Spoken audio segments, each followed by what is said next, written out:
This is a great set. I've never seen our lobby set up like this. Good job, Montserrat. Let's hear it for Montserrat and the team and Rashina and everybody. Good job. All right, we got a full house. How's Youth Day been so far? Pretty good? All right, we got any North Long Beach youth in the house? All right, I live in North Long Beach. That's a nice hat, man. I like that. That's my fraternity colors. What about Central Long Beach? Any Central Long Beach in the house? 6th District? Come on, it's no poly? It's a little bit. They shy today. What about West Side? Any West Side youth in Long Beach? Okay, one hand. She's shy. All right, any East Long Beach youth? Okay, is everybody here from North Long Beach? Because it seems like North Long Beach is the only ones that sounded off. Any downtown?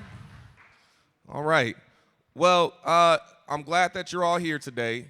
We're gonna, this is a tradition that we've had since I've been mayor, and when I was a council member, we started really focusing on youth development, and we did a lot of stuff. We created the Office of Youth Development. We created the Youth Fund. We brought participatory budgeting to Long Beach. How many of you guys participated in participatory budgeting? Raise your hand. All right, good job.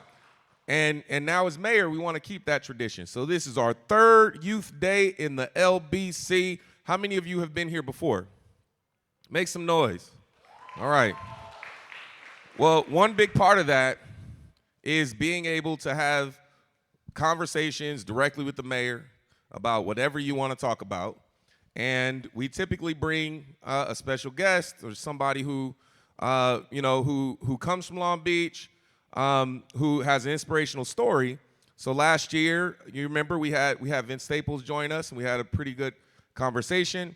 And today we're going to bring somebody else out from Long Beach to have a conversation with you, and you'll be able to have some questions, get your questions answered, and maybe learn a little bit about what their story was and what it took for them to achieve their highest and best potential. And so, is it time? Keep going? All right, I'm gonna keep going. All right.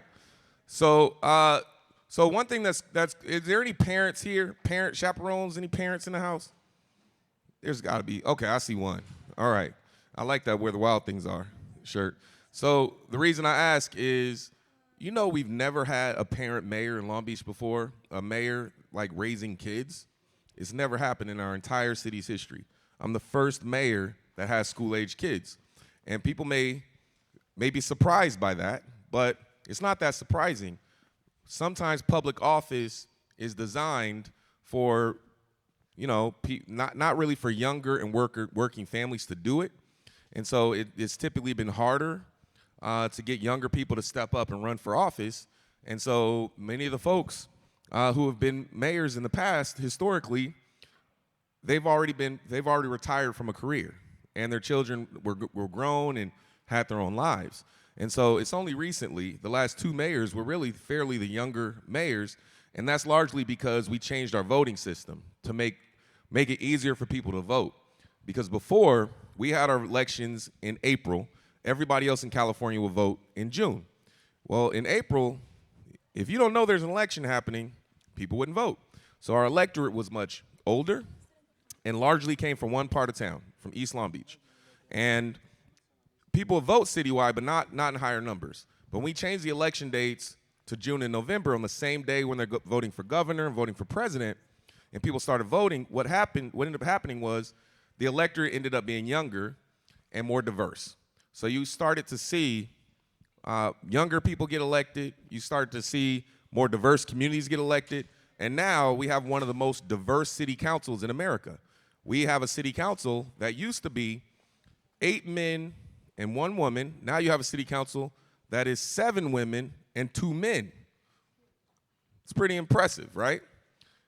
You went from never having a mayor that's a person of color, and now we've had a Latino mayor, and I'm the first black mayor in the city's history.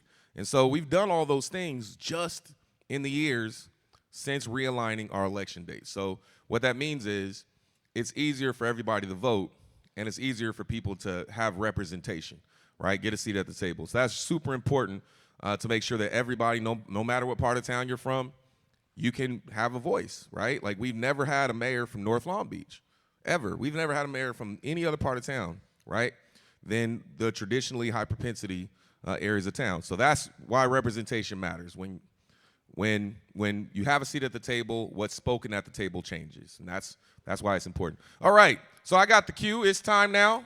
So I want you guys to welcome to the stage Long Beach's very own Giveon. Let's invite Giveon to the stage.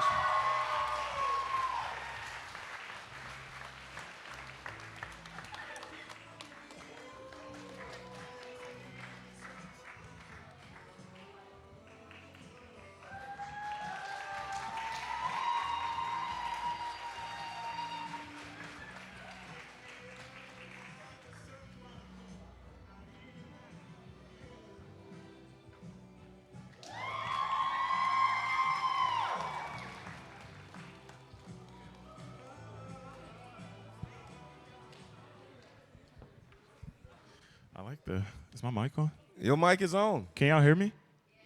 Okay. All right. What's up, Giveon? What's up, man? All right. This is nice. I never been in here. Well, welcome to Long Beach City Hall. Thank you. Welcome to Youth Day. Can anyone just come in throughout the day and walk in? Yeah. So this is the People's Building. So it is open as long as we have office hours. Right. You can't come in anytime. If you're the mayor, you can come in anytime. Right. But you can't come in anytime. We do have security, but this is City Hall. Mm-hmm. You got a tour of the council chamber. That's where laws are made. Yeah. That's our port headquarters.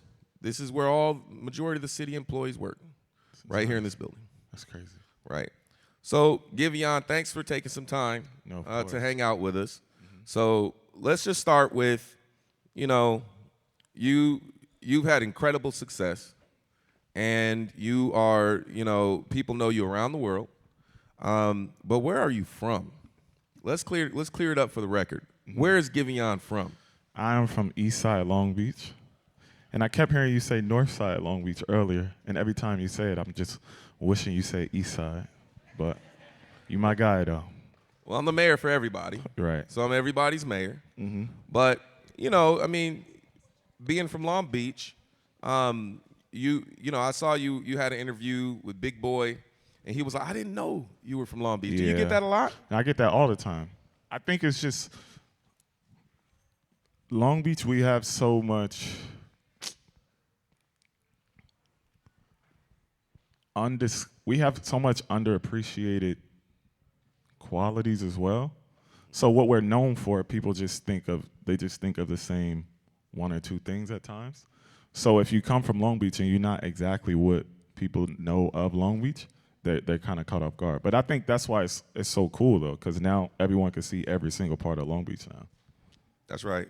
Mm-hmm. Yeah, I think Long Beach, if you're born here, people from Long Beach are like very clear. I'm not from Orange County. Yeah. I'm not from LA. I'm not from Compton. I'm from Long Beach. Right. And then people who are not born here who move here are like, I'm never leaving because there's something about Long Beach. It's the people, it's the soil, it's the music, it's the language, it's the vibe. Yeah, Long Beach has a very unique vibe. What do you think about that? I love it, and it's just because now I spend more time everywhere else, and I realize that Long Beach has a nice pace to it.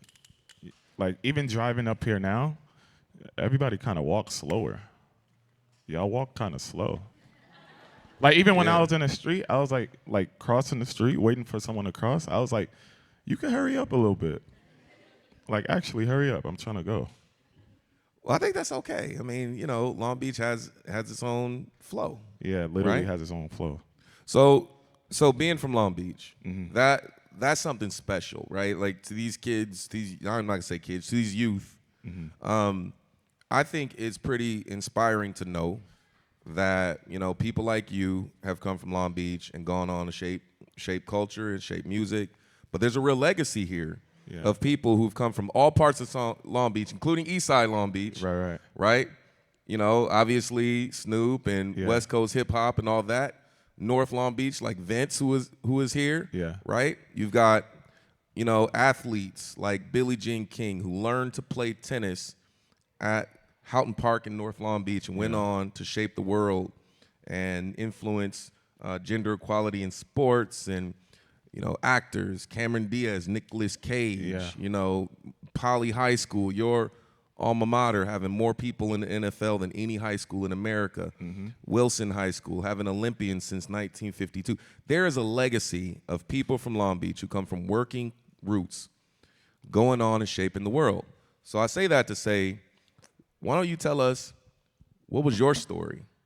How did you come from Long Beach to get where you are as a world-renowned recording artist? Yeah. So just from the very beginning, I was raised by a single mother of 4 who also was from Long Beach. She went to Poly. Raised us on the east side, a house full of boys. So then there was this, I would kind of wrestle with certain emotions because I'm more emotional and sensitive than my brothers. I can tell from your music. So I was like, I needed an outlet. So it started with, I would just write to myself at home. And then by the time I got to, I want to say high school, that's when I discovered LAMP, the program LAMP. And I think that really just changed the trajectory of my whole, I want to say, career and life. So pretty much that program taught me, I guess, song structure, songwriting, live music arrangements. I did the program, and then that program we did something with the Grammys. And I think I'm saying all that to say my story is these programs. Because even now that I'm around other artists and other peers, sometimes these artists come and they go. But that's because they didn't establish a foundation of actual just craftsmanship. And I learned it all here. So I mean, that's important to note.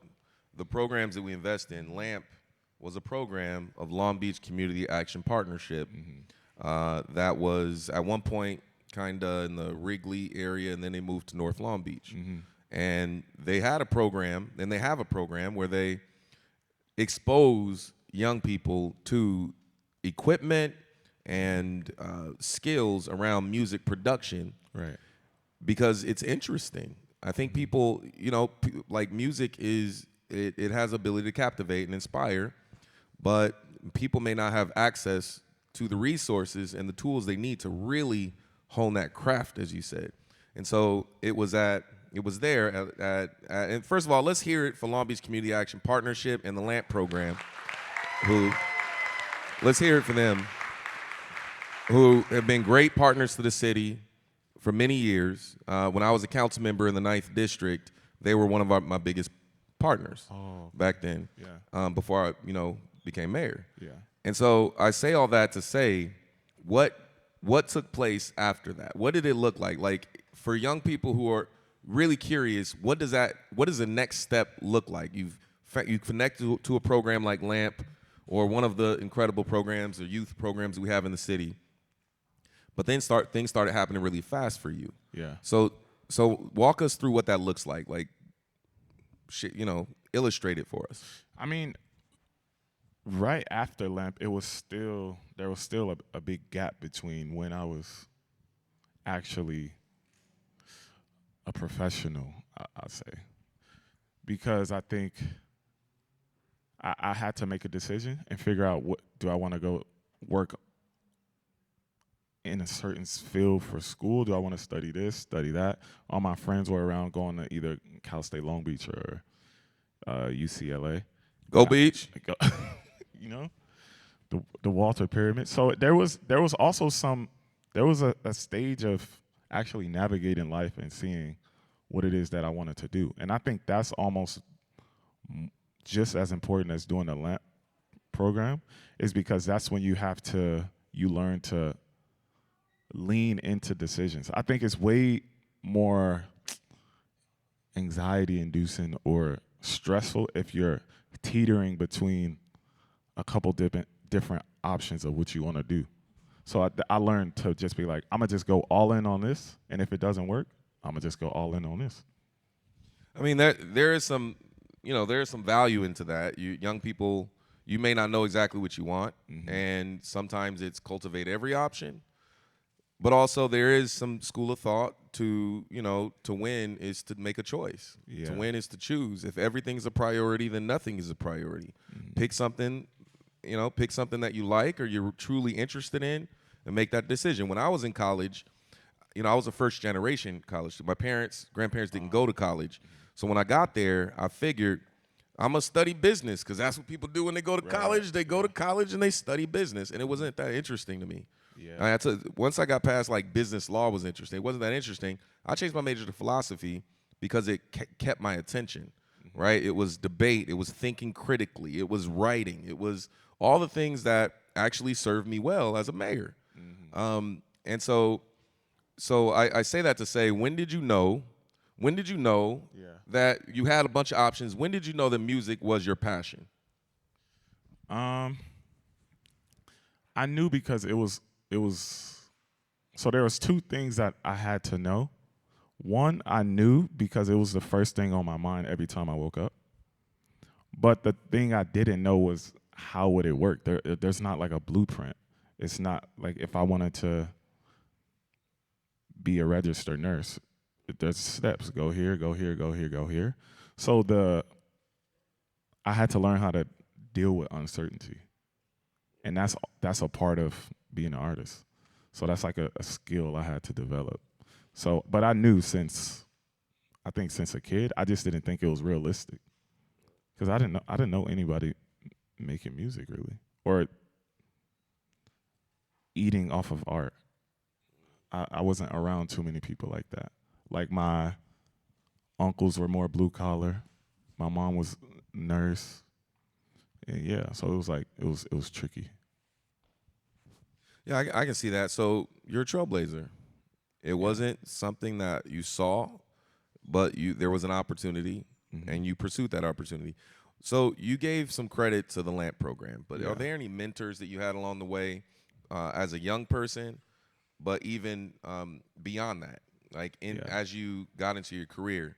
Who do you attribute to being your mentors? Like, who are the people that helped you to make those choices? Yeah, I mean he's not here right now, but there was a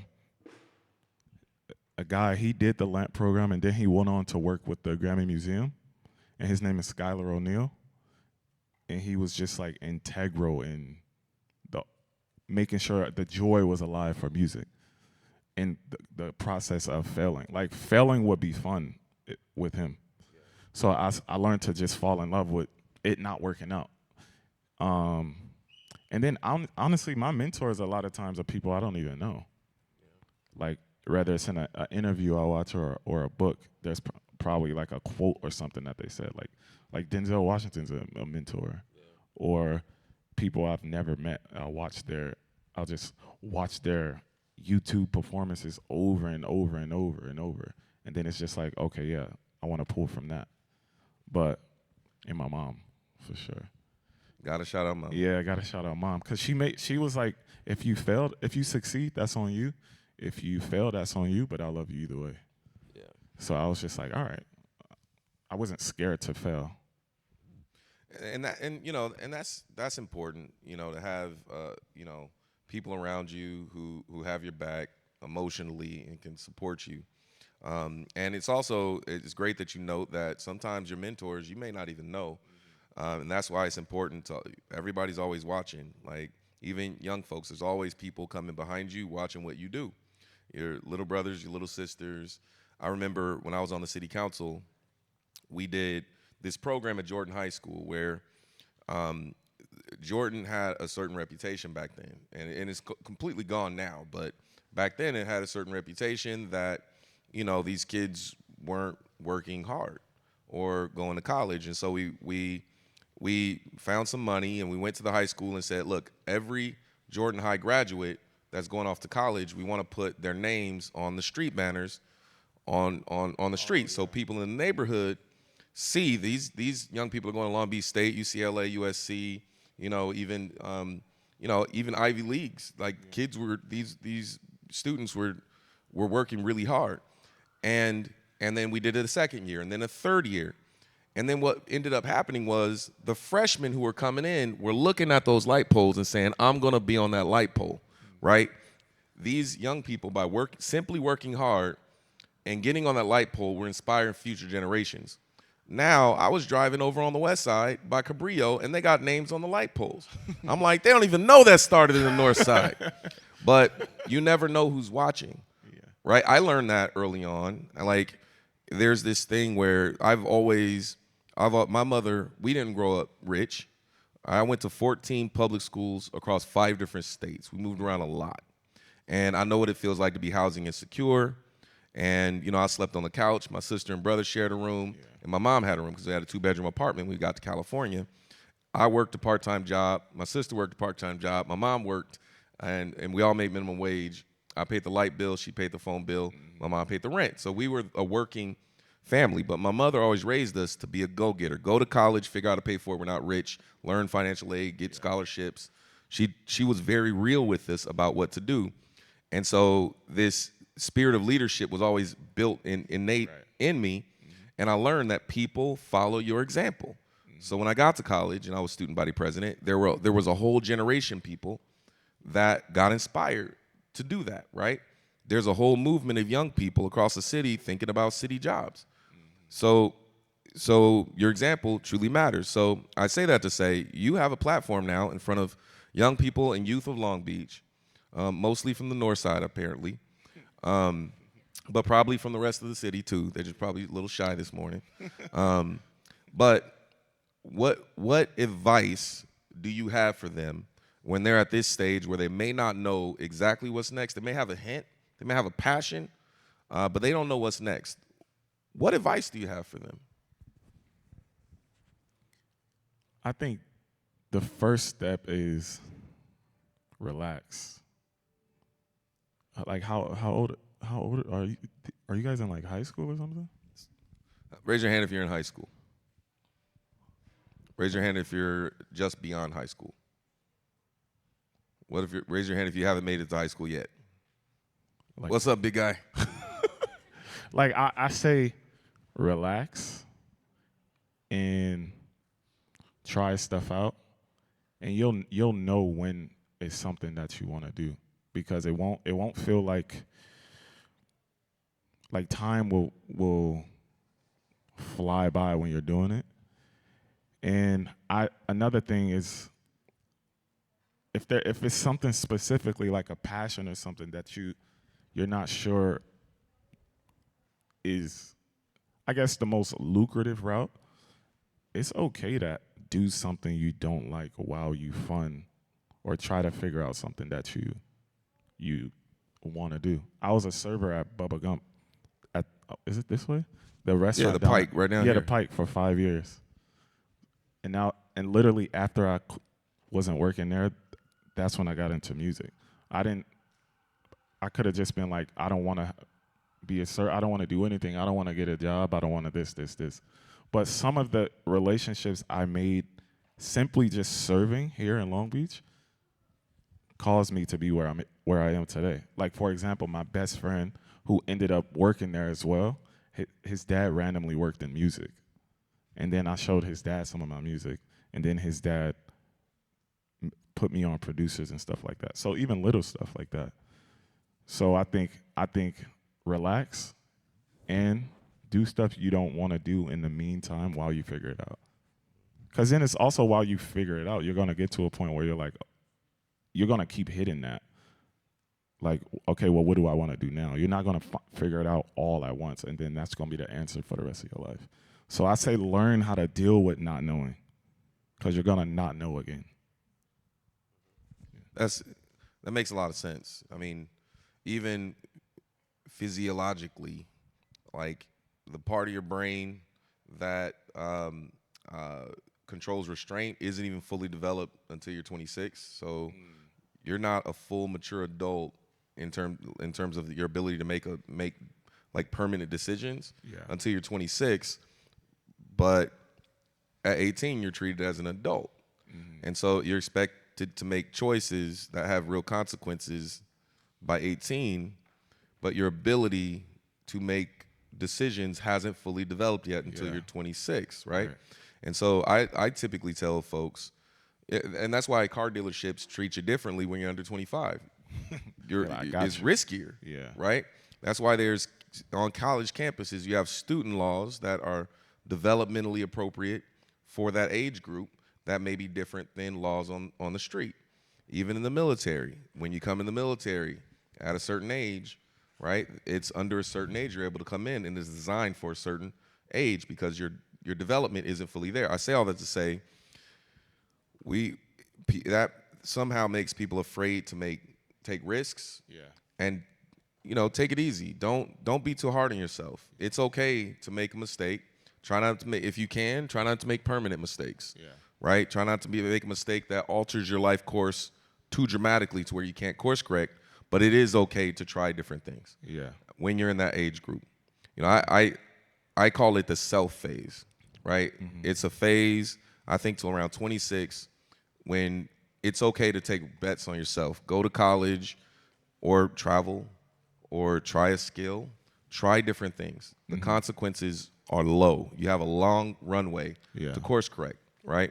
Figure out what community you want to commit to and live in, who you love, your identity, all of that.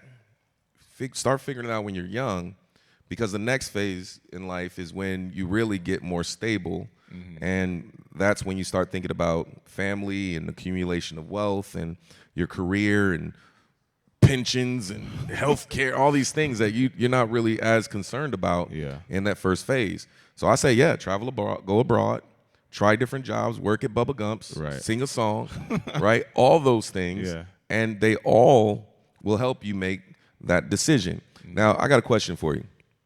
So you're 30, so you're a young guy still, right? Thanks. But you're here, and what's you told me that you wanted to get to this phase where you're able to give back, and reconnect with Long Beach, which I think is pretty incredible. Why is it important to commit to service and what commitment or what obligation do you feel you and all of us have to the Long Beach community? I think the main thing is, if I came up through these programs, it's only right to either start one or empower the ones that are already here, because then it's going to be a cycle. Whoever comes up through this program is going to have to come back, and it's just going to be a never-ending, it's just going to be photosynthesis of elevating certain communities. And then to speak on, I think service is really the main thing. Because if you're not serving, then it's kind of like, at that point, you're doing it all for you. And that's kind of weird. Like, you're just going to wake up and be like, okay, how am I just going to take care of me? I'm like, I don't know. Like, I think about community. I think about my mom. I think about my brothers. I think about sister. You just feel better. I'm also the type, if I feel way better, like, giving a compliment than receiving it. Yeah. So if someone gives me a compliment, I'm like, but I love being like, that looks sick. Or on Christmas, I like giving gifts more than receiving gifts. So it's just that feeling right there on a grander scale. When you get to my stage and you have like 8 and 10-year-olds, giving more than receiving at Christmas is not an option. That's what's going to happen. So I think we want to get ready to pull some of the young people into the conversation. We're going to get some mics ready. While they get ready, how you going to outdo me with the shoes, bro? Yeah. Were you rocking cowboy boots at Bubba Gump's, or is this like a newly found thing? Yeah, the budget a little bigger now. A budget a little bigger. Yeah, budget a little bigger. I heard that. Mm-hmm. All right, so we're now going to facilitate some Q&A. I'm looking to Montserrat. All right, great. So we're going to start our Q&A. So if Natalia can stand up, and Abby over here, they're going to be coming around the room and holding the mic for you to ask your questions. So I'm going to kick it off to Natalia, who's going to start off her question, and then we'll go up to the crowd, all right? All right, Natalia, you got the floor. So I think one of the things that Edric said really resonated with me. It was that there's a lot of youth in Long Beach that have potential to go out and change the world. And you mentioned people like Billie Jean King and artists and musicians and actors who went and changed the world and made an impact and also made a name for Long Beach. And youth-centered programs were integral in their success. So what programs helped you guys out to be at the spot where you are, where you can give back? And what would you say to youth who are kind of hesitant to take advantage of those programs because they're nervous about fitting in or something like that? They're free, ain't they? Mostly. Yeah. And you get paid sometimes. You can get paid too. That should be more than enough reason for me. Because first I wanted a job. Because I wanted to go fund my hobbies or fund my interests, and I didn't have any money. But I was like 16, 17, and the music program I did paid me to make music. I was like, what? I felt like I was stealing. I was just like, this is nice. And earlier, it was LAMP. That was like the main program that I did. I did it for years. I don't even think I was supposed to do it that long. I just kept sneaking back in. I think I would cut off my mustache the next year or something. I'm like, what's up? It's Gabe. I'll just change my name or something.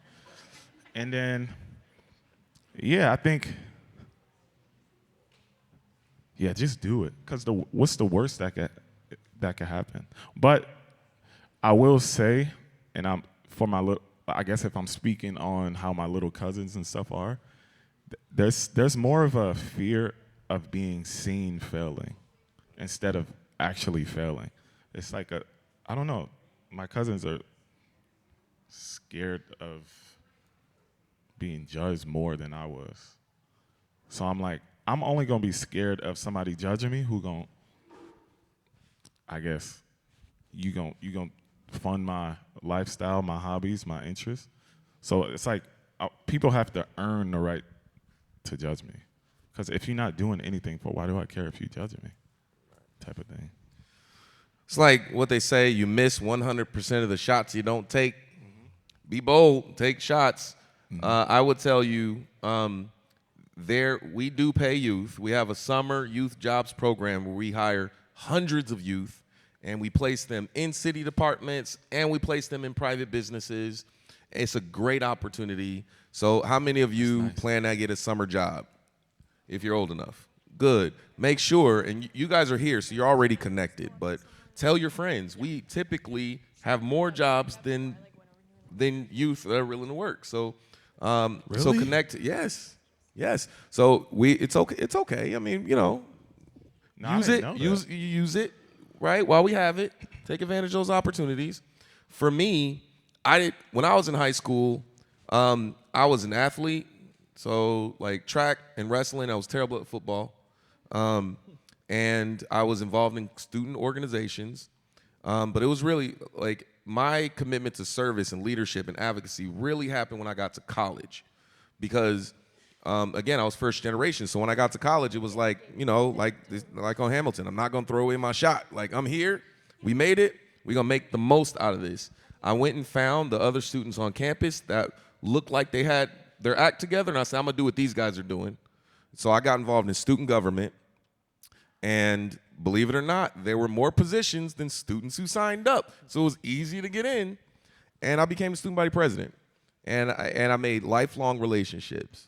I met my wife in student government, right? She's here hanging around, right, on campus. Now, we didn't date in college. We dated after. I had to grow up a little bit. I wasn't ready. But we met in undergrad. So it's these experiences you expose yourself to. You got to go after it. You got to the one thing I would do is I would pick my own mentors. I would go to people and say, I want to learn what you know, right? And it's flattering. No one's going to say no, right? So be bold enough to walk up and say, how did you get where you are? Because I want to be there in 10 years, right? I would also do things like think about where I want to be at certain milestones. Where do I want to be at 25? Where I want to be at 30? Where I want to be at 35? Financially, from an education standpoint, what kind of career I was interested in and where I wanted to be. It's okay for yourself to set some goals. Aim high to hit your mark. Always aim high. Even if you don't make it, you're going to make more progress than if you didn't set that goal. All right? All right, next question.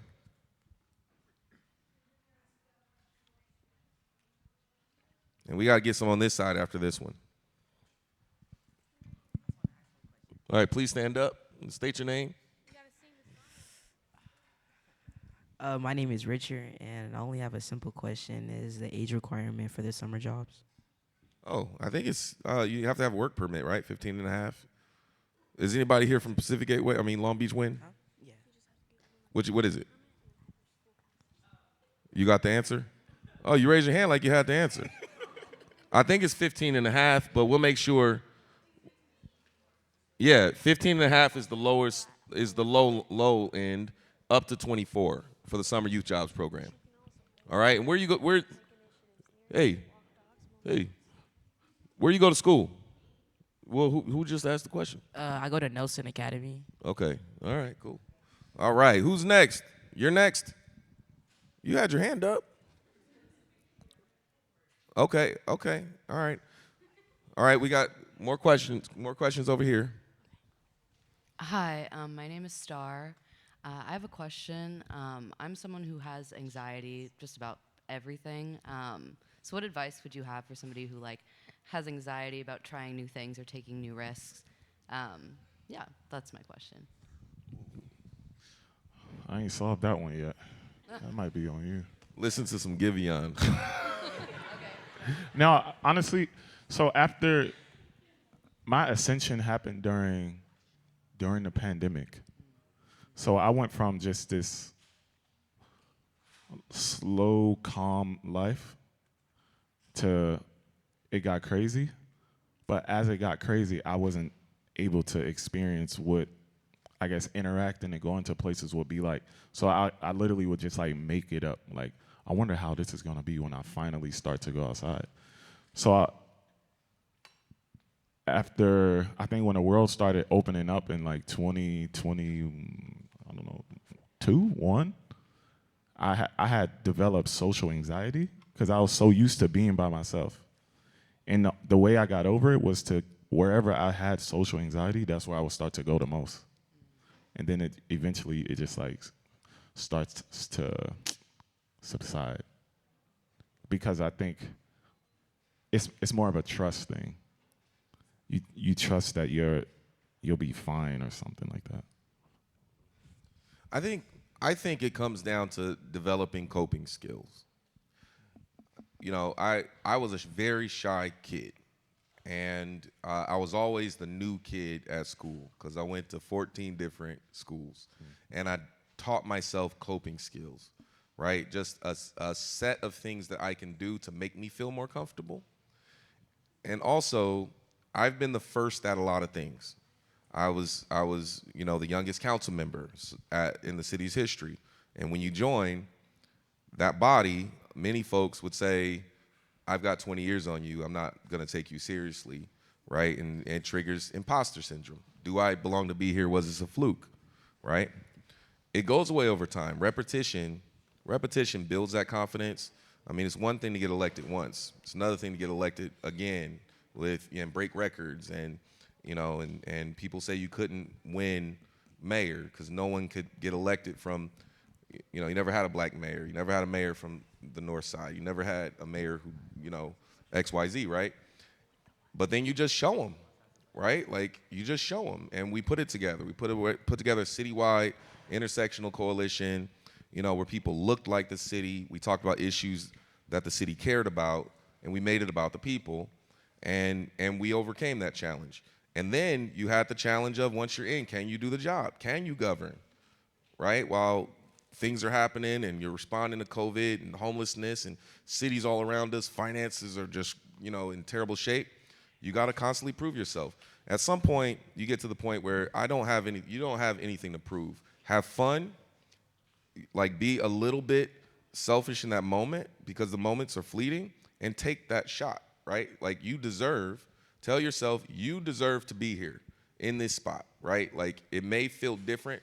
You may not have a model to follow, but you deserve to be there because you wouldn't be there if you didn't. It's just the evidence, right? You deserve to be in that place. So take advantage of it. So develop those coping skills.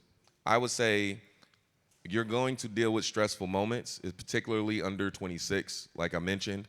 Your ability to know what you want, that part of your brain's fully developed at 18. Fully developed at 18, but the restraint is not developed by 26. It's like a car with no brakes. It looks good from the outside, but the ability to slow down isn't fully there. So you're gonna make mistakes, and that's okay. Don't be too hard on yourself. Like I said earlier, don't try not to make permanent mistakes, but it's okay to make mistakes. So try things right now while you have time to course correct. Who's next?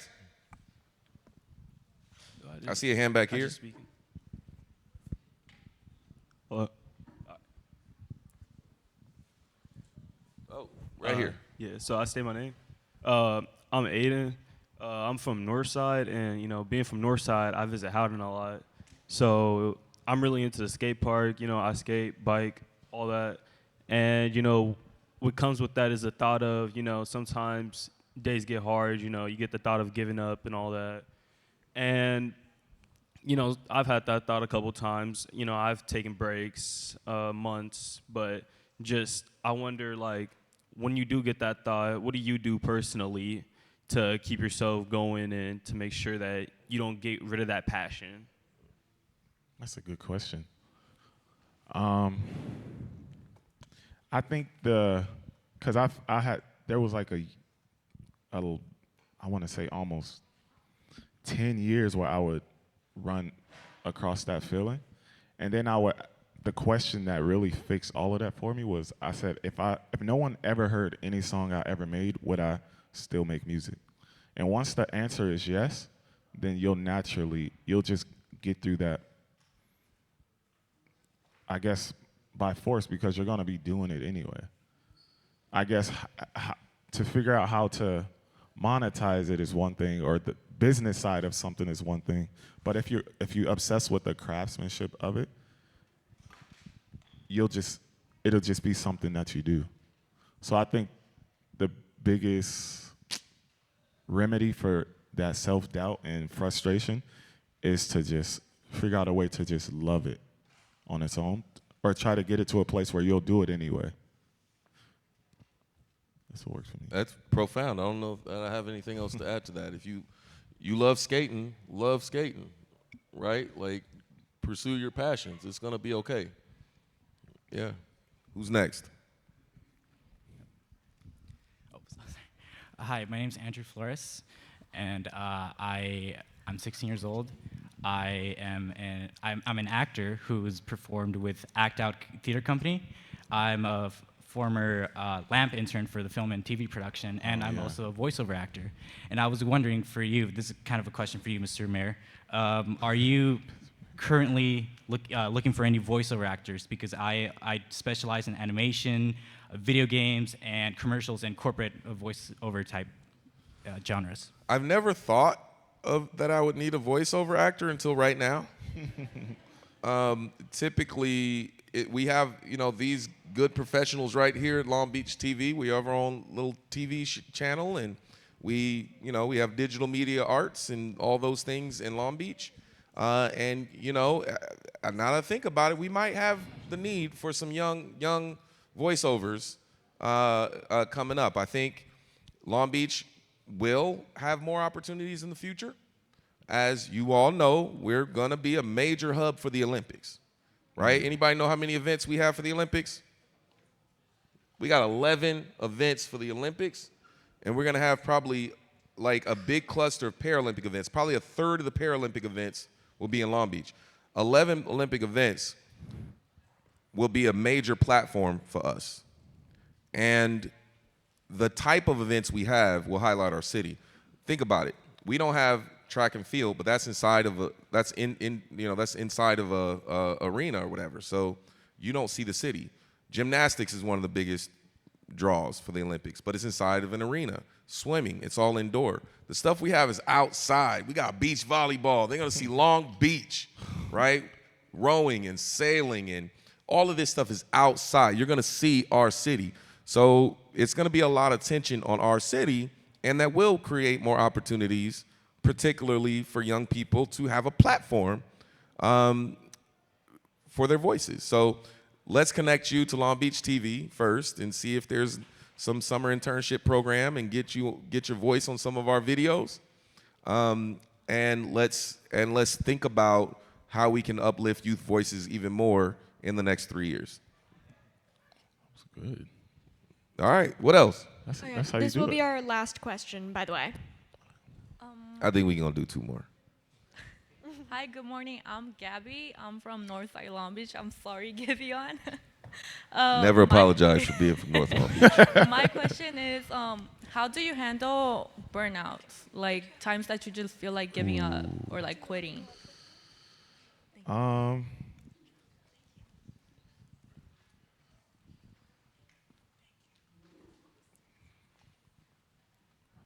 Find the people who recharge you first. Because when I feel myself getting there, my favorite thing to do is just have like a family game night, just calm, simple, nothing, and maybe take a break, even if it's for like a couple days, a weekend, from what you feel like is burning you out. On a long term, if you're just constantly experiencing it, then there probably is a chance that there might have to be some lifestyle changes, I think. Like there's something in your life that's draining you that you're still engaging in that you're probably unaware of. Like for me, like I love looking at my phone like online. I love going on Pinterest or something like that and just looking at cars, I don't know, art, music. I learned so much. But even though I like to look at my phone, that actually drains me. So it's sometimes the things that's draining you, it's more subtle and you're not aware of it. So I'll have to just put my phone down sometimes. So I think figure out what's not obviously draining you, but find the things that are subtly draining you, and then And I would also say find the things that give you energy. Yeah. Who was it? Who were we talking? Find the things that give you energy. Like my wife and I, we get energy from different things, right? I get energy from socialization. If I'm around people, it gives me energy. I can go all day. But if we're out somewhere, sometimes we get home, you know, my wife's like, yeah, I need a break now because that drained me. That took my energy away. And what gives her energy is quality time with the family, chilling in the hot tub, listening to music, right? Those are the things that gives her energy. And my children are kind of the same way. One kid gets energy from socialization, and one kid, you know, it's you know, maybe different. So I think understanding your emotional intelligence and spending some time really understanding what gives you energy, that may be a strategy to think about. I saw a hand right here, and then we'll wrap it up. Let's get the mic. Please. Right here. So my question for you, Giveon. So when you make music, how do you stay inspired, and what inspires you to make music? I won't say I stay inspired all the time. Like I have my dips, but the thing that I guess keeps that spark is I only really write about true stories. So like every song you ever hear from me is gonna be based on something that actually happened. So the best way to, I guess, just stay in constant motion is to look around your life, your environment, and just write about it. Even if it's not a song that you would want someone else to hear. Because I have a lot of songs that I write just for me. And then some songs I'm like, okay, maybe other people could relate to it. So. Thank you. All right. Well, Giveon, I'm really impressed by you. You're really a thoughtful guy. I can tell you, I'm inspired to listen more to your music. I'm one of those people. I've been stuck in '90s music and maybe 2000s. Like that's my generation, and but I show a lot of love to the Long Beach artists, so I put them in my rotation. You've been in my rotation. I listen to you. I'll listen to P Nice. I'll listen to Vince Staples. I just downloaded Snoop's most recent one. I haven't listened to it yet. It just came out like 2 days ago. But I really appreciate that you took time to talk with us today and that you have a heart for the community. I think your story, the fact that you give credit to youth programs in Long Beach, I think that is incredibly valuable, especially right now when youth programs are under attack and funding is under attack on a national level. It's important that we value and underscore how important it is that we invest in our youth in Long Beach. I want to thank you for taking the time out to talk with us. You have an open invitation to the city of Long Beach. We're going to continue to work together, and you guys may not know, but we're going to be doing a whole lot more things around entertainment. We're opening a big 12,000-seat amphitheater, the largest one on the West Coast on the water, the largest waterfront amphitheater on the West Coast will open next year in Long Beach, and we want to have you back. Don't we want to have Giveon come to our amphitheater? That's right. So we want to have you back. So let's all thank Giveon for his time. Thank you so much.